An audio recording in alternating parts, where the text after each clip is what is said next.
ਹੁਸ਼ਿਆਰਪੁਰ ਜ਼ਿਲ੍ਹੇ ਦੇ ਵਿੱਚ ਉਸ ਵੇਲੇ ਤਰਥੱਲੀ ਮਚ ਗਈ ਜਦੋਂ ਇੱਕ ਮੁੰਡੇ ਨੇ ਆਪਣੀ ਹੀ ਮਾਂ ਦਾ ਕਤਲ ਕਰਕੇ ਉਸ ਦਾ ਖੂਨ ਉਸ ਦੀ ਹੀ ਖੋਪੜੀ ਦੇ ਵਿੱਚ ਪੀਤਾ ਤੇ ਦੇਖਣ ਵਾਲਾ ਦੇਖਦਾ ਹੀ ਰਹਿ ਗਿਆ। ਜਾਣੋ ਅਜਿਹਾ ਕੀ ਹੋਇਆ ਹੁਸ਼ਿਆਰਪੁਰ ਦੇ ਵਿੱਚ। ਮਨੁੱਖ ਦਿਨੋਂ ਦਿਨ ਲਾਲਚੀ ਹੁੰਦਾ ਜਾ ਰਿਹਾ ਹੈ। ਮਨੁੱਖ ਦੀ ਸਭ ਕੁਝ ਪਾਉਣ ਦੀ ਇੱਛਾ ਮਨੁੱਖਤਾ ਦਾ ਅੰਤ ਬਣਦੀ ਜਾ ਰਹੀ ਹੈ। ਦੁਨੀਆ ਦੇ ਸਾਰੇ ਸੁੱਖ ਪਾਉਣ ਦੀ ਚਾਹ ਬੰਦੇ ਦੇ ਕੋਲੋਂ ਕੀ ਕੁਝ ਨਹੀਂ ਕਰਵਾਉਂਦੀ, ਚੰਗੇ ਵੀ ਤੇ ਮਾੜੇ ਕਰਮ ਵੀ।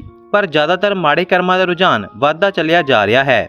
ਅਜਿਹੀ ਹੀ ਇੱਕ ਦਿਲ ਦਹਿਲਾਉਣ ਵਾਲੀ ਘਟਨਾ ਪੰਜਾਬ ਦੇ ਸ਼ਹਿਰ ਹੁਸ਼ਿਆਰਪੁਰ ਦੇ ਵਿੱਚ ਵਾਪਰੀ। ਇੱਕ ਅਜਿਹੀ ਘਟਨਾ ਜਿਸ ਨੇ ਮਾਂ ਵਰਗੇ ਪਵਿੱਤਰ ਰਿਸ਼ਤੇ ਦਾ ਕਤਲ ਕਰ ਦਿੱਤਾ ਤੇ ਕਤਲ ਵੀ ਅਜਿਹਾ ਕਿ ਸੁਣਨ ਵਾਲੇ ਦੀ ਰੂਹ ਤੱਕ ਕੰਬ ਜਾਵੇ।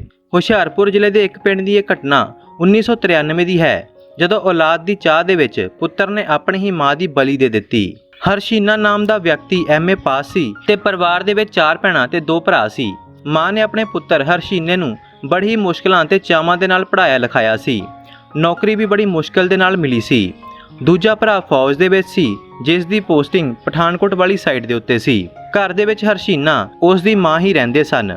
ਹਰਸ਼ੀਨੇ ਦਾ ਵਿਆਹ ਕੀਤਾ ਗਿਆ। ਦੱਸਿਆ ਜਾਂਦਾ ਹੈ ਕਿ ਦਾਣੇ ਭੁੰਨ ਕੇ ਤੇ ਕੱਪੜੇ ਸੀ ਕੇ ਹਰਸ਼ੀਨੇ ਦੀ ਮਾਂ ਨੇ ਆਪਣੇ ਪੁੱਤਰ ਨੂੰ ਪੜ੍ਹਾਇਆ ਸੀ। ਪਰ ਵਿਆਹ ਤੋਂ ਕਾਫੀ ਸਮਾਂ ਬਾਅਦ ਵੀ ਹਰਸ਼ੀਨੇ ਦੇ ਕੋਈ ਔਲਾਦ ਨਹੀਂ ਹੋਈ। ਔਲਾਦ ਦਾ ਸੁੱਖ ਪਾਉਣ ਵਾਸਤੇ ਉਸਨੇ ਕਈ ਯਤਨ ਕੀਤੇ, ਪਰ ਉਹ ਅਸਫਲ ਰਿਹਾ। ਪਰ ਹਰਸ਼ੀਨੇ ਦੀ ਮਾਂ ਨੇ ਕਦੀ ਵੀ ਇਸ ਗੱਲ ਦਾ ਬੁਰਾ ਨਹੀਂ ਮਨਾਇਆ ਸੀ ਤੇ ਨਾ ਹੀ ਕਦੀ ਆਪਣੇ ਨੂੰਹ ਤੇ ਪੁੱਤਰ ਨੂੰ ਕਦੀ ਇਸ ਗੱਲ ਦੇ ਲਈ ਗਲਤ ਬੋਲਿਆ ਸੀ। ਉਹ ਤਾਂ ਹਮੇਸ਼ਾ ਇਹੀ ਕਹਿੰਦੀ ਸੀ ਕਿ ਪੁੱਤਰ ਰੱਬ ਦੀ ਰਜ਼ਾ ਦੇ ਵਿੱਚ ਹੀ ਰਹਿਣਾ ਚਾਹੀਦਾ ਹੈ। ਪਰ ਇਹ ਦੁਨੀਆ ਦੇ ਤਾਨੇ ਬੰਦੇ ਕੋਲੋਂ ਕਿੱਥੇ ਜਰੇ ਜਾਂਦੇ ਨੇ। ਅਜਿਹੇ ਹੀ ਤਾਨੇ ਤੇ ਗੱਲਾਂ ਹਰਸ਼ੀਨੇ ਨੂੰ ਦੁਨੀਆ ਪਾਸੋਂ ਮਿਲਣ ਲੱਗੇ ਤੇ ਇਹਨਾਂ ਤੋਂ ਪਰੇਸ਼ਾਨ ਰਹਿਣ ਲੱਗਿਆ, ਪਰ ਕੁਝ ਕਰ ਨਹੀਂ ਸਕਦਾ ਸੀ। ਆਖਿਰ ਉਸ ਦੀ ਪਤਨੀ ਨੇ ਆਪਣੇ ਭਰਾ ਦੇ ਨਾਲ ਗੱਲ ਕੀਤੀ ਤੇ ਉਹਨਾਂ ਦਾ ਭਰਾ ਉਹਨਾਂ ਦੇ ਘਰ ਆਇਆ। ਉਸਨੇ ਹਰਸ਼ੀਨੇ ਨੂੰ ਕਿਸੇ ਬਾਬੇ ਬਾਰੇ ਦੱਸਿਆ ਕਿ ਪਹਾੜ ਦੇ ਵਿੱਚ ਇੱਕ ਮਸ਼ਹੂਰ ਬਾਬਾ ਹੈ।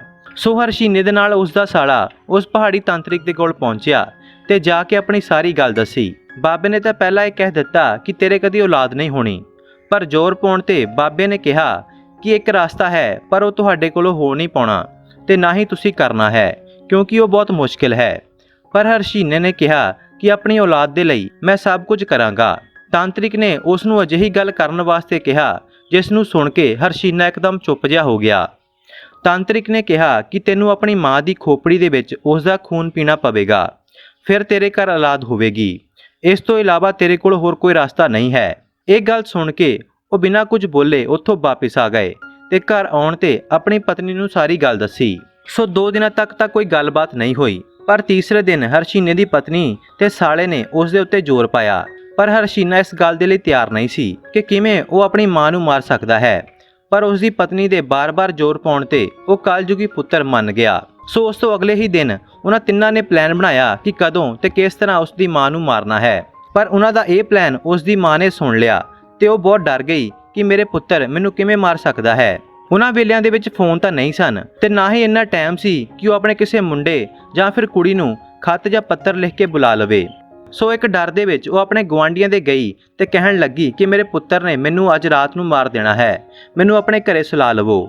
ਇੱਕ ਰਾਤ ਤਾਂ ਉਹ ਗੁਆਂਢੀਆਂ ਦੇ ਘਰ ਸੁੱਤੀ, ਪਰ ਅਗਲੇ ਦਿਨ ਗੁਆਂਢੀਆਂ ਨੇ ਵੀ ਉਸ ਨੂੰ ਸੁਲਾਉਣ ਤੋਂ ਮਨਾ ਕਰ ਦਿੱਤਾ ਕਿ ਇੱਕ ਪੁੱਤਰ ਆਪਣੀ ਮਾਂ ਨੂੰ ਕਿਵੇਂ ਮਾਰ ਸਕਦਾ ਹੈ। ਪਰ ਉਹ ਰਾਤ ਸ਼ਾਇਦ ਉਸ ਦੀ ਆਖਰੀ ਰਾਤ ਸੀ।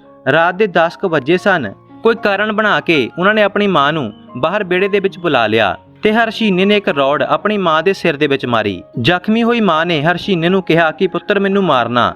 ਇਹ ਗੱਲ ਸੁਣ ਕੇ ਹਰਸ਼ੀਨੇ ਨੂੰ ਤਰਸ ਆਇਆ ਤੇ ਉਸ ਦੇ ਹੱਥੋਂ ਰੋਡ ਛੁੱਟ ਗਈ। ਪਰ ਉਸ ਦੇ ਸਾਲੇ ਤੇ ਪਤਨੀ ਦੇ ਜ਼ੋਰ ਪਾਉਣ ਤੇ ਜਦੋਂ ਉਹ ਨਹੀਂ ਮੰਨਿਆ ਤਾਂ ਉਸ ਦੇ ਸਾਲੇ ਨੇ ਹੀ ਉਸ ਦੀ ਮਾਂ ਨੂੰ ਰੋਡ ਮਾਰ ਕੇ ਮਾਰ ਦਿੱਤਾ। ਫਿਰ ਵੀ ਉਹ ਇਹੀ ਕਹਿੰਦੀ ਰਹੀ ਕਿ ਹਰਸ਼ੀਨੇ ਮੈਨੂੰ ਮਾਰਨਾ। ਪਰ ਸਿਰ ਦੇ ਉੱਪਰ ਕਲਯੁਗ ਸਵਾਰ ਪੁੱਤਰ ਨੇ ਮਾਂ ਨੂੰ ਰੋਡ ਮਾਰ ਕੇ ਉੱਥੇ ਹੀ ਮਾਰ ਦਿੱਤਾ ਤੇ ਉਸ ਦਾ ਸਿਰ ਖੋਲ ਦਿੱਤਾ ਅਤੇ ਬਾਅਦ ਦੇ ਵਿੱਚ ਉਸ ਤਾਂਤਰਿਕ ਦੇ ਕਹਿ ਅਨੁਸਾਰ ਉਸ ਦੀ ਖੋਪੜੀ ਦਾ ਖੂਨ ਪੀਤਾ। ਅਗਲੇ ਦਿਨ ਪਿੰਡ ਦੇ ਵਿੱਚ ਇਹ ਗੱਲ ਫੈਲਾ ਦਿੱਤੀ ਕਿ ਪੌੜੀਆਂ ਤੋਂ ਡਿੱਗਣ ਕਾਰਨ ਉਸ ਦੀ ਮਾਂ ਦੇ ਸਿਰ ਦੇ ਉੱਤੇ ਸੱਟ ਲੱਗੀ ਤੇ ਉਹ ਮਰ ਗਈ ਤੇ ਜਲਦੀ ਸੰਸਕਾਰ ਕਰਨ ਦੀ ਤਿਆਰੀ ਕੀਤੀ ਗਈ। ਹੈਰਾਨੀ ਵਾਲੀ ਗੱਲ ਤਾਂ ਇਹ ਸੀ ਕਿ ਉਹਨਾਂ ਦੇ ਫੌਜੀ ਭਰਾ ਦੀ ਵੀ ਉਡੀਕ ਨਹੀਂ ਕੀਤੀ ਗਈ। ਉਧਰ ਉਸ ਦਾ ਭਰਾ ਜੋ ਕਿ ਪਠਾਨਕੋਟ ਦੇ ਵਿੱਚ ਸੀ, ਉਸ ਨੂੰ ਇੱਕ ਰਾਤ ਪਹਿਲਾਂ ਹੀ ਅਜਿਹਾ ਅਹਿਸਾਸ ਹੋਇਆ ਸੀ ਕਿ ਉਸ ਦੀ ਮਾਂ ਉਸ ਨੂੰ ਕਹਿ ਰਹੀ ਹੋਵੇ ਕਿ ਹਰਸ਼ੀਨੇ ਨੇ ਮੈਨੂੰ ਮਾਰ ਦੇਣਾ ਹੈ। ਇਸ ਗੱਲ ਨੂੰ ਇੱਕ ਸੁਪਨਾ ਨਾ ਸਮਝ ਕੇ ਉਹ ਆਪਣੇ ਪਿੰਡ ਦੇ ਲਈ ਨਿਕਲ ਪਿਆ ਤੇ ਘਰ ਦੇ ਵਿੱਚ ਸੱਚੀ ਹੀ ਉਸ ਦੀ ਮਾਂ ਮਰੀ ਪਈ ਹੋਈ ਸੀ। ਸੋ ਉਸ ਦੇ ਫੌਜੀ ਪੁੱਤਰ ਨੇ ਪੁਲਿਸ ਨੂੰ ਬੁਲਾਇਆ। ਪੋਸਟਮਾਰਟਮ ਕੀਤਾ ਗਿਆ, ਜਿਸ ਤੋਂ ਇਹ ਸਾਬਤ ਹੋ ਗਿਆ ਕਿ ਉਸ ਦੇ ਸਿਰ ਦੇ ਉੱਤੇ ਵਾਰ ਕਰਕੇ ਉਸ ਨੂੰ ਮਾਰਿਆ ਗਿਆ ਹੈ, ਜੋ ਕਿ ਇੱਕ ਕਤਲ ਸੀ। ਗਵਾਂਢੀਆਂ ਦੇ ਬਿਆਨਾਂ ਦੇ ਉੱਤੇ ਹਰਸ਼ੀਨੇ ਨੂੰ ਗ੍ਰਿਫਤਾਰ ਕੀਤਾ ਗਿਆ ਤੇ ਕੇਸ ਚੱਲਿਆ। ਪਰ ਪੰਜਾਬੀਆਂ ਦੀ ਰਿਸ਼ਤੇਦਾਰੀਆਂ ਤੇ ਰਿਸ਼ਤਿਆਂ ਦੀ ਸਮਝ ਕਿਸੇ ਨੂੰ ਵੀ ਨਹੀਂ ਹੈ। ਸੋ ਆਖਿਰ ਉਸ ਦੀਆਂ ਭੈਣਾਂ ਨੇ ਰਲ ਕੇ ਇਹ ਕੇਸ ਵਾਪਸ ਲੈ ਲਿਆ ਤੇ ਆਪਣੇ ਭਰਾ ਦਾ ਘਰ ਉਜੜਨ ਤੋਂ ਬਚਾਉਣ ਦੇ ਲਈ ਉਸ ਦੀ ਸਜ਼ਾ ਮਾਫੀ ਦੀ ਐਪਲੀਕੇਸ਼ਨ ਵੀ ਦਿੱਤੀ। ਕੁਝ ਕੁ ਸਾਲ ਕੈਦ ਤੋਂ ਬਾਅਦ ਉਹ ਵਾਪਸ ਬਰੀ ਹੋ ਗਿਆ ਤੇ ਹੁਣ ਉਹ ਦਿਹਾੜੀਆਂ ਕਰ ਰਿਹਾ ਹੈ।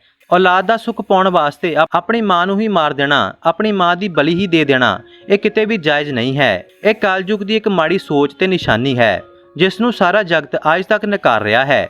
ਤੁਹਾਡਾ ਇਸ ਘਟਨਾ ਬਾਰੇ ਕੀ ਖਿਆਲ ਹੈ? ਸਾਨੂੰ ਕਮੈਂਟ ਦੇ ਵਿੱਚ ਜ਼ਰੂਰ ਦੱਸਣਾ।